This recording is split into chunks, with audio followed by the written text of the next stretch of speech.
Howdy, folks. Welcome back to another episode of TASB Talks, the podcast bringing you the latest happenings and insights into Texas public education. I'm your host, Matt Mitchell, Senior Communications Specialist here at TASB, and I'm joined again by Kelly Rasti, Associate Executive Director of TASB Governmental Relations, and I can imagine you are in a fabulous mood today. Why do you imagine that? Because we have sine die as true. of last night, very late. That's true. It was after midnight. We did wrap up the second special session. So I am sleepy, but happy that we have put that one to bed for now. And it has been a minute since we've talked, or it feels like it's been years, really only a month. There's a ton has happened in the last month. We don't need to go through all of it, but we will be going through everything relevant to public education. And there have been quite a few items, haven't there? There have been. Last night was really interesting. We passed House Bill 8, which is the STAR bill, Assessment and Accountability. I'm sure you've heard of this in the news. It got a lot of coverage. So that passed, at what time? I would say 10 o'clock last night, 9 o'clock or so. Buzzer beater. It was a buzzer beater. So the bill originated in the House, obviously. It's House Bill 8.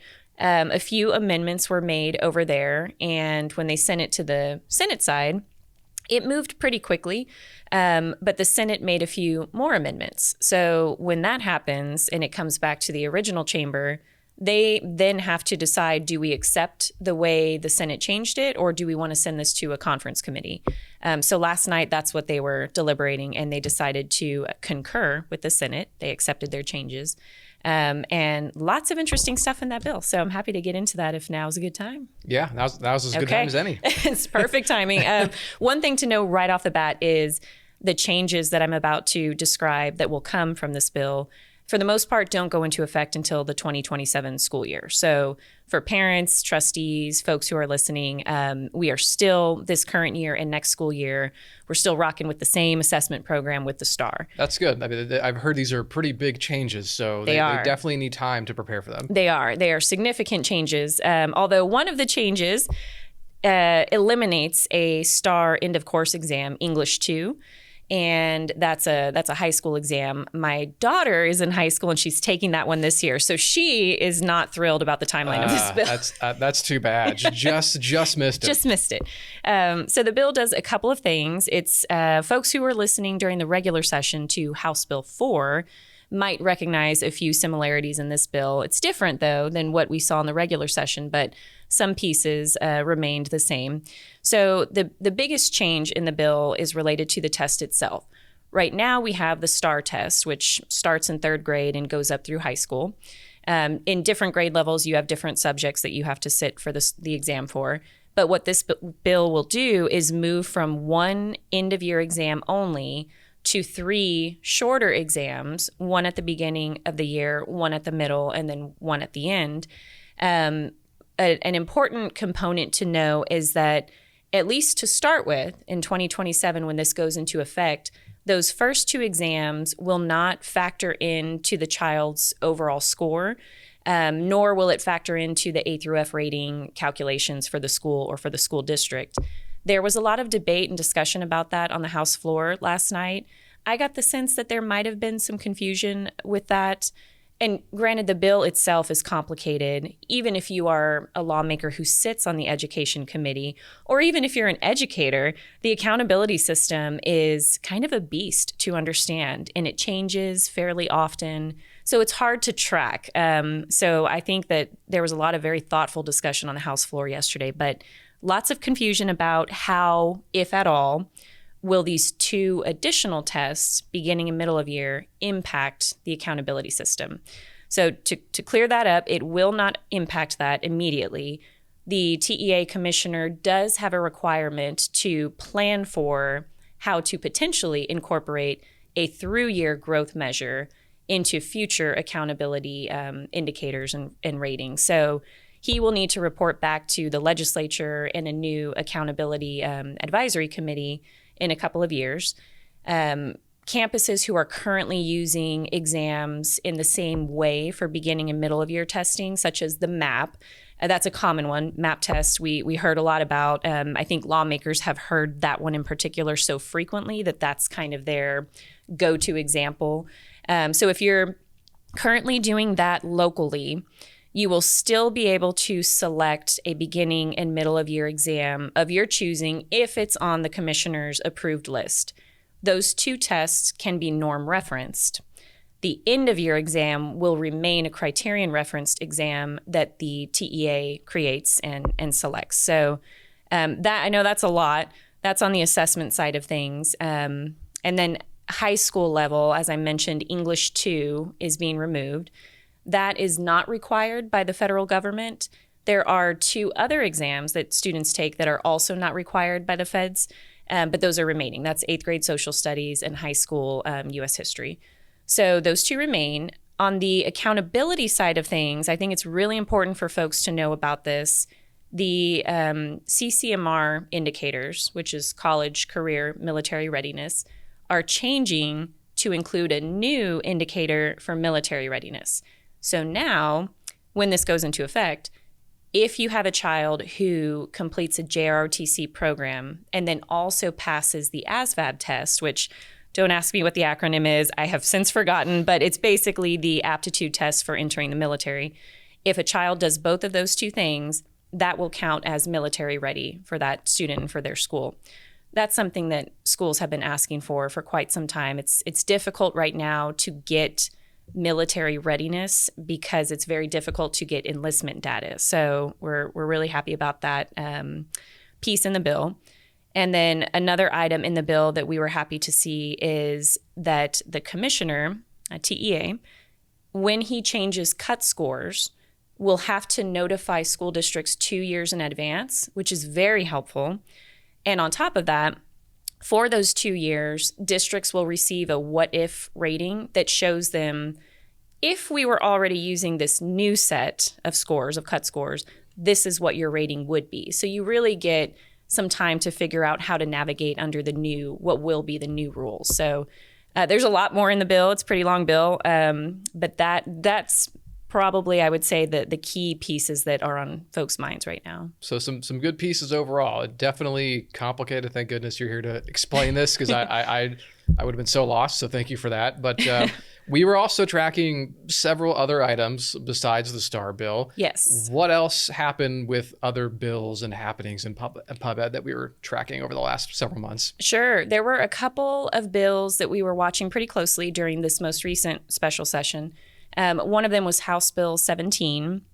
The goal of this bill, I believe, was to create some additional transparency with taxing entities and tax rates. So the bill impacted not only public schools, but also other taxing entities, and would require school districts, this is what caught our attention, would require school districts to mail, rather than just publishing in a newspaper or online, mail a notice of their budget hearing to every property owner in the school district. On top of that, there was a new paragraph of language that would be added to that that we found to be a little bit confusing for school districts. So we worked as closely as we could with folks in the House and then the sponsor in the Senate on some tweaks. I know lots of other groups were providing input, and we sent out a few alerts to our members. So we did. That was very helpful for folks to send in their feedback, and legislators were listening. I know in both chambers, they were really listening to that feedback, and there was some amendment language that was being worked on. It just didn't really make it in time before we wrapped up last night. I suspect a bill like that will come back, and so we will definitely be sending more information in an alert, asking folks to really think through how could we get at the goal that the author has and that state leadership has to add even more transparency, but without creating an unfunded mandate for schools and making sure the language makes sense for schools, because the way that our tax rates work is pretty different at this point from some of the other taxing entities. So we're going to keep an eye on that one. It did not pass, to be clear. Another one was House Bill 46, which also did not pass, but I suspect it will come back around the next regular session. That one would have created a spending cap for school districts and other taxing entities, but we're watching it for school districts. Right. Same thing. There were some concerns with implementation, how that would really work. And again, the situation for school districts was so different than other taxing entities that we were working with the author on trying to smooth that out. finding a way to still get at the goal, which I believe is to help lower property taxes over time by lowering spending.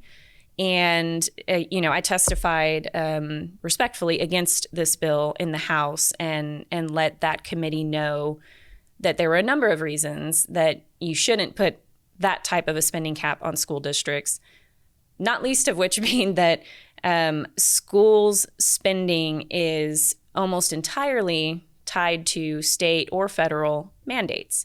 And so, for example, House Bill 2 from earlier this year infused a significant amount of additional funding. Over $4 billion of that went to teacher and staff pay, but it was mandated. We're happy for that funding, but it was mandated. So that means the state is imposing a new spending requirement for the following year. Happy that the teachers and staff are getting increased pay, but for the purposes of this bill, House Bill 46, that means that the state is asking us to spend more money. They're giving us the funding to do it, but they're telling us to spend more. So if you are simultaneously saying that you are going to be capped with your spending from one year to the next and tying it to, I think the bill tied it to enrollment plus inflation, bills that come around like House Bill 2 that add a lot more funding to schools but also add new spending requirements would put us out of compliance almost immediately with this new bill. Right. I mean, a bit wonky to penalize the districts for doing what they're being asked to do. Absolutely. And so I think the author understood and heard us on that and was working with us to try to figure out a way to get at what his goal was, but to make it make sense for schools. Same thing with this bill. It ultimately didn't have time to move through, but I imagine it will come back. So we will need help from members to communicate how this would work in a school district, how it would impact them locally, and to offer some suggestions to get at the goal, but make it make sense for schools. Yeah, and I mean, we'll be talking more about what school board members can be doing during the interim, and we'll touch on a number of things like that. So that's definitely something to keep an eye on moving forward. Absolutely. Spending caps will be coming back for sure. And this is, I have a note to remind myself to mention this. I hope it's okay if I throw this in. Next week, we have the convention in Houston, but we also have a State Board of Education is meeting on the 8th, from the 8th through the 12th. There's quite a bit that's on the agenda there. I know the legislature has been getting the attention from us right now because bills were moving, but the SBOE is moving a lot too. So I would recommend, and we'll send out an alert to folks who are a part of our SBAN network, but I would recommend that folks take a look at that agenda. There's quite a bit of curriculum items on there, but we also have a brand new board member training requirement that came out of the regular session, and that was from Senate Bill 204, I believe it was. It's related to parental rights in public schools. So the SBOE is now going to take that up, look at the bill, find out what the requirements are, and then propose what materials and information needs to be included in that training. So that's one to watch. And they are also going to be doing a 5-year review of the charter school approval process. So that's another interesting one for schools that are in areas that have quite a few charter schools or that just follow that process in general. I would recommend that everyone follow along with SBOE as well and take a look at that agenda. Lots of homework to do. And I will say you stole my thunder a little bit because I was going to segue, and that is a good segue, into txEDCON 2025 in Houston. That is happening next week. If you can believe it's already here. I honestly can't. It feels like the last one was just yesterday. And it's September, but it doesn't feel like September. It really doesn't. The only reason I feel like it is because college football's back, and that's a big thing for me, and I'm sure a lot of people. But txEDCON is also back, and that's, again, next week, September 11th through the 14th in Houston.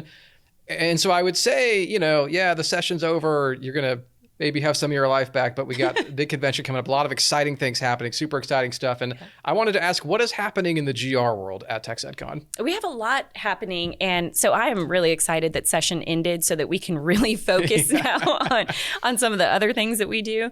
Convention is just jam-packed this year. There's so many good sessions. For us in GR, we have a number of exciting things. The Lieutenant Governor, Dan Patrick, is speaking on Friday, mid-morning. He's got a session for an hour and is going to cover quite a few topics: the teacher pipeline, school funding, CTE programs, the future of public ed in Texas. There's only so much you can fit in 1 hour, but we are trying to squeeze in as much as we possibly can. We've also got an SBAN luncheon We will be awarding someone the Advocate of the Year award there.